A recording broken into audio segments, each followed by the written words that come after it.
Big breaking చూస్తున్నాం. Japan ని భయపెడుతున్న Rio టాట్సుకి జ్యోతిషం. సునామీ, అది కూడా మామూలు సునామీ కాదు, ఒక మెగా సునామీ రాబోతోందని జపనీస్ బాబా వాంగా రియో టాట్సుకి చెప్పారు. భయంతో జపాన్ ప్రజలు వణికిపోతున్నారు. ఇప్పటికే జపాన్లో వరుసగా భూకంపాలు సంభవిస్తున్నాయి. నిన్న నైరుతి జపాన్లో భూకంపం వచ్చింది. ఆమె జ్యోతిషంపై ప్రపంచం మొత్తం కూడా ఒక ఉత్కంఠం కనిపిస్తోంది. రేపు అసలు ఏం జరగబోతుంది? జూలై 5న ఒక టెన్షన్ వాతావరణం కనిపిస్తోంది. జపాన్లో సునామీ రాబోతోందా? నగరాలు నీటిలో మునిగిపోబోతున్నాయా? రియో టాట్సుకి చెప్పినటువంటి మాట నిజమేమన్నా కాబోతుందంటే అవుననే చాలామంది చెప్తా ఉన్నారు. రియో వేసిన అంచనాలు తప్పవని చాలామంది వాదిస్తూ ఉన్నారు. జపనీస్ బాబా వాంగా ప్రసిద్ధి చెందినటువంటి రియో టాట్సుకి జూలై 5, 2025 భారీ భూకంపం వస్తుందని చెప్పడంతో జపాన్ తీవ్ర ఆందోళనలో ఉంది. రియో టాట్సుకి 1999లో ది ఫ్యూచర్ ఐసా అనే పుస్తకాన్ని స్వయంగా రాశారు. అందులో బ్రిటన్ యువరాణి డయానా మృతి చెందడం, 2011లో జపాన్ వణికించిన భారీ భూకంపం, సునామీ, ఆ తర్వాత కరోనా వైరస్, ఇలాంటి వాటిని ముందుగానే ఊహించి చెప్పారు. మళ్ళీ 2021లో పునఃముద్రణలో 2025 జూలై 5వ తేదీన జపాన్ను భారీ సునామీ ముంచెత్తబోతుందంటూ చాలా స్పష్టంగా అందులో రాసింది. ఫిలిప్పీన్స్ మధ్య పసిఫిక్ మహాసముద్రంలో నీటి అడుగున చీలిక సంభవించి పేలుడు, అలాగే అగ్నిపర్వత విస్ఫోటనం జరిగి జపాన్లో ఈ భారీ సునామీ రాబోతోందని, జపాన్ నగరాలు మునిగిపోతాయని ఆమె చెప్పారు. అంతేకాకుండా జపాన్లో ఏర్పడే ప్రళయం 2011లో ఈశాన్య జపాన్ను నాశనం చేసిన సునామీ కంటే ఇది చాలా భారీగా ఉంటుందని, జపాన్ దక్షిణ తీరంపై తీవ్ర ప్రభావం చూపుతుందంటూ అందులో చాలా స్పష్టంగా హెచ్చరిక చేసిన పరిస్థితుంది. 2019లో ప్రపంచాన్ని కుదిపేసిన కోవిడ్ సహా ఆ పుస్తకంలో ఆమె ఏవైతే జోస్యాలు చెప్పారో, అందులో ఏవైతే రాసున్నాయో అవి 100% జరిగినటువంటి పరిస్థితి ఉంది. అందుకే ఆమెను నమ్ముతున్నారు ప్రజలు. ప్రస్తుతం భయాందోళనకు, భయభ్రాంతులకు గురవుతున్నటువంటి పరిస్థితి ఉంది. విజువల్స్లో కూడా మనం స్పష్టంగా చూడొచ్చు. గతంలో జరిగినటువంటి భూకంపాల దాటికి వచ్చినటువంటి సునామీకి సంబంధించినటువంటి దృశ్యాలు కూడా చూస్తూ ఉన్నారు. రియో టాట్సుకి మాటలు విశ్వసిస్తూ భయం భ్రాంతులకు గురవుతున్నారు. ఆమె చెప్పినవి నిజమే అన్నట్టుగా ఇప్పటికే జపాన్లో వరుస భూకంపాలు వస్తున్నాయి. గత 2 వారాలుగా దక్షిణ జపాన్లోని టొకారా దీవుల్లో 900కు పైగా భూకంపాలు నమోదు కావడంతో మరింత ఆందోళన నమోదైంది. తాజాగా గురువారం నైరుతి జపాన్లో 5.5 తీవ్రతతో మరొకసారి భారీ భూకంపం రావడంతో అక్కడి ప్రజలు సురక్షిత ప్రాంతాలకు వెళ్ళిపోతున్నారు. సునామీ హెచ్చరికలు కూడా జారీ చేసిన పరిస్థితుంది. మరోవైపు టాట్సుకి అంచనాలకు బలాన్ని విశ్వసించే విధంగా పర్యాటకులు జపాన్కు వెళ్లేందుకు భయపడిపోతున్నారు. ఆ దేశానికి వెళ్లే విమాన బుకింగులు దాదాపు రద్దు చేసుకుంటున్నారు. జూన్ చివరిన, అలాగే జూలై తొలి వారాల్లో హాంకాంగ్ నుంచి జపాన్కు విమాన రిజర్వేషన్లు 83% పడిపోవడంతో ఆ దేశ పర్యాటక రంగానికి భారీగా నష్టం కూడా వచ్చింది.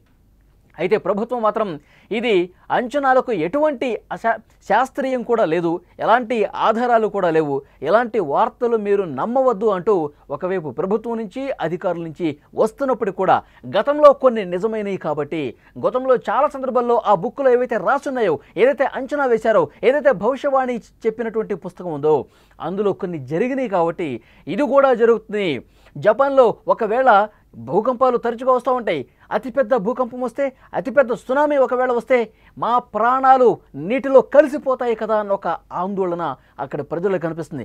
ఒకవైపు ప్రభుత్వం చెప్తున్నప్పటికీ అధికారులు దీన్ని కొట్టిపారేస్తున్నప్పుడు కూడా నమ్మేవాళ్ళు చాలామంది ఉన్నారు. ప్రపంచం మొత్తం ఇప్పుడు ఇదే ఉత్కంఠ కనిపిస్తోంది. బాబా వంగా రాసినటువంటి ఆ పుస్తకంలో జూలై 5 డిజాస్టర్ కాబోతోంది. జూలై 5న ఒక భారీ సునామీ, అగ్నిపర్వతం విస్ఫోటనం కాబోతుంది. ఫిలిప్పీన్స్, ముఖ్యంగా మధ్య పసిఫిక్ మహాసముద్రంలో నీటి అడుగు భాగాన అతిపెద్ద పేలుడు రాబోతోంది. అతిపెద్ద మహా విస్ఫోటనం జరగబోతోంది. దాని ధాటికి పెద్ద ఎత్తున భూకంపము, దానితో పాటు ఒక భారీ సునామీ రాబోతోంది. జపాన్ని కమ్మేయబోతోంది. జపాన్లో ఉన్నటువంటి ప్రధాన నగరాలు నీటి అడుగుకు వెళ్ళిపోబోతున్నాయి అంటూ పెద్ద ఎత్తున ఒక ప్రచారం జరుగుతున్నటువంటి పరిస్థితి కనిపిస్తుంది. జపాన్లో ముఖ్యంగా టొకారా దీవుల్లో ఏదైతే జూలై 5న భారీ సునామీ రాబోతుందని చెప్పి పుస్తకంలో రాసి ఉంది, దాన్ని నిజం చేసే దాంట్లో భాగంగా గత 2 వారాల్లో జపాన్లో పరిస్థితి ఏంటి, వాస్తవ పరిస్థితులు ఏంటి అంటే 900 సార్లు చిన్న భూకంపాలు వచ్చినాయి. జూలై 5 కంటే ముందు 2 వారాల ముందు 900 సార్లు భూమి కదిలింది అంటే అక్కడి స్థానికులు చాలా అంటే చాలా భయంతో కాలం గడుపుతున్నారు. ముఖ్యంగా టొకారా దీవుల్లో అక్కడ స్థానికంగా ఉన్నటువంటి ప్రజల్ని మొత్తం కూడా వాళ్ళందరినీ బయట ప్రాంతాలకు సురక్షిత ప్రాంతాలకు వెళ్ళిపోవాలని చెప్తున్నారు. టొకారా దీవుల్లో జనం చాలా తక్కువ ఉంటారు, కొద్దిగా ఊరట కలిగించే విషయం. కానీ ఈ టొకారా దీవుల్లోనే ఈ భూ ప్రకంపనలు పరిమితమవుతాయా, లేదంటే ఏదైతే మధ్య పసిఫిక్ మహాసముద్రం నీటి అడుగున అతిపెద్ద విస్ఫోటనం అని ఆ పుస్తకంలో రాసి ఉన్నట్టుగా, రియో టాట్సుకి చెప్పినట్టుగా, బాబా వంగా చెప్పినట్టుగా అది జరిగితే గనక అతిపెద్ద ప్రళయం జపాన్ని ముంచెత్తబోతుందని చెప్పి పెద్ద ఎత్తున ప్రచారం ఏదైతే జరుగుతుందో, ఎందుకంటే గతంలో ఏవైతే ఆ పుస్తకంలో రాసి ఉన్నవో చాలా వరకు జరిగిన పరిస్థితి. అందుకే అంత ఆందోళన, అంత భయం కనిపిస్తుంది. ప్రిన్సెస్ డయానా మృతి కావచ్చు, లేదంటే కరోనా వచ్చి ఒక అతిపెద్ద విపత్తు సంభవిస్తుందని చెప్పి అందులో కరోనా కూడా సంబంధించి రాసి ఉండటం, దాంతోపాటు మరికొన్ని విషయాలు కూడా అందులో పొందుపరిచి ఉన్నాయి. 2011 భూకంపం కూడా, సునామీ కూడా అందులో రాస్తుంది. ఇవన్నీ జరిగాయి కాబట్టి ఇప్పుడు జూలై 5న అతిపెద్ద సునామీ జపాన్ని ముంచెత్తబోతుందని రాసి ఉన్నారు. కాబట్టి అసలు అక్కడికి వెళ్ళకపోవటమే బెటర్, అక్కడ ఉన్నవాళ్ళు సురక్షిత ప్రాంతాలకు వెళ్ళటమే బెటర్. ఇదే చర్చ జరుగుతుంది. జపాన్కి వెళ్ళే వాళ్ళు ఇప్పటి వరకు 83% మంది జూలై 5 ప్రయాణాలను రద్దు చేసుకున్నారు. జూలై 5 ప్రయాణాలు పూర్తిగా అక్కడికి వెళ్ళకపోవటం మంచిదని చెప్పి చాలామంది పర్యాటకులు కూడా అనుకుంటూ ఉన్నారంటే వారిలో ఎంత స్థాయిలో భయం అనేది ఉన్నది కూడా చాలా స్పష్టంగా అర్థమవుతుంది. గతంలో ఉన్నటువంటి విజువల్స్ మనం చూస్తున్నాం. భూకంపం వచ్చినప్పుడు, సునామీ వచ్చినప్పుడు అక్కడి పరిస్థితులు, నగరాలు ఇళ్ళు మునిగిపోయి అసలు ఇళ్ళు పూర్తిగా కొన్ని మీటర్ల అడుక్కి వెళ్ళిపోయినాయి. అంటే ఎంత పెద్ద స్థాయిలో ఒక వరద ఉధృతి, అక్కడ సునామీ ఏ విధంగా వచ్చేస్తుందో చాలా స్పష్టంగా విజువల్స్ చూస్తున్నాం. గతం తాలూకు విజువల్స్ మీరు చూస్తూ ఉన్నారు. సునామీ వస్తే ఎంత భయానకంగా ఉంటుందో, ఎంత భయంకరంగా ఉంటుందో. నగరాల లోపలికి సముద్రం కమ్మేసుకుంటూ వెళ్ళిపోతుంది. ముందుగా భూకంపం వస్తుంది. భూకంపం వచ్చినటువంటి దృశ్యాలు మీరు చూస్తున్నారు, గతం తాలూకు దృశ్యాలు. భూకంపం వస్తే మొత్తం ఏ విధంగా ఊగిపోతాయో, అక్కడ ఇళ్ళు కావచ్చు, కార్లు కావచ్చు, కరెంటు స్తంభాలు కావచ్చు, అన్నీ కూడా ఏ విధంగా ఊగిపోతున్నాయో మనం చూస్తున్నాం. ఒక భారీ భూకంపం తర్వాత వాతావరణం ఒక్కసారిగా కామైపోతుంది, ఒక్కసారిగా నిశ్శబ్దం ఆవరిస్తుంది.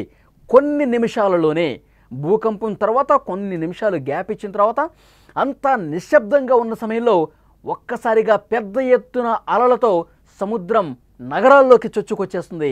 పెద్ద అలలతో జనాల మీదకి, నగరాల మీదకి వచ్చేసినటువంటి సందర్భాలు ఉన్నాయి. అలాంటి అతిపెద్ద సునామీ, ఒక మెగా సునామీ కనుక జపాన్ని ముంచెత్తితే మాత్రం బాబా వంగా ఏదైతే జ్యోతిష్యం ఉందో, బాబా వంగా రాసినటువంటి ఆ పుస్తకం ఉందో దాని మీద మరింత నమ్మకం పెరిగే అవకాశం చాలా స్పష్టంగా కనిపిస్తుంది. అందరికి కూడా ఇప్పుడు జూలై 5వ తారీఖు ఏం జరగబోతుందని ఒక టెన్షన్ అయితే ప్రపంచవ్యాప్తంగా ఆ టెన్షను, ఆ ఉత్కంఠతని కనిపిస్తోంది. ప్రజలు ఎంత బలంగా నమ్ముతున్నారంటే వాళ్ళ ప్రయాణాలను కూడా పూర్తిగా రద్దు చేసుకున్నారు.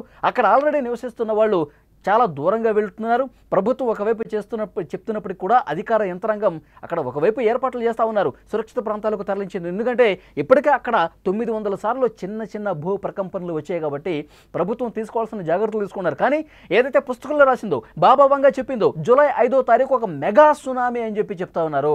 నగరాలు ఈ సునామీ ముంచేసి అల్లకల్లోలం జరుగుతుంది, సగం జపాన్ సర్వనాశనం కాబోతున్నట్టు ఏదైతే రాసి ఉందో అది జరగటానికి అవకాశమే లేదని చెప్పి అధికారులు కావచ్చు, ప్రభుత్వం కావచ్చు, కొంతమంది శాస్త్రవేత్తలు కూడా కొట్టిపారేస్తున్నటువంటి పరిస్థితి.